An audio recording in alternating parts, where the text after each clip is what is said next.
বিসমিল্লাহির রহমানির রহিম। সংগ্রামী সাথী ও বন্ধুগণ, পেরোল উত্তর ইউনিয়ন বিএনপি কর্তৃক আয়োজিত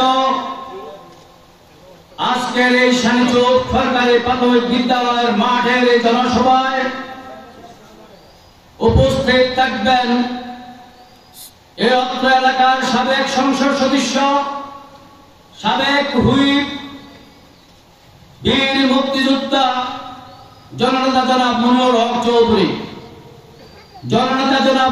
হক চৌধুরী, এখানে উপস্থিত থাকবেন বিশেষ অতিথি হিসেবে কুমিল্লা লালমাই উপজেলার বাংলাদেশ জাতীয়তাবাদী দল বিএনপির সংগ্রামী আহ্বায়ক জনাব মাসুদ করিম।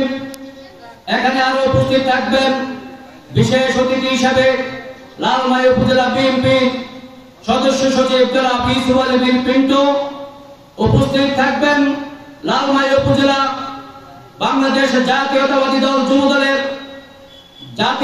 যুব দলের সংগ্রামী সদস্য সচিব জনাব মাহফুজ সহ উপজেলার বিভিন্ন নেতৃবৃন্দ এবং পুত্র এলাকার প্রিয় মুরব্বিয়ান, প্রিয় যুবক ভাইয়েরা, আসসালামু আলাইকুম।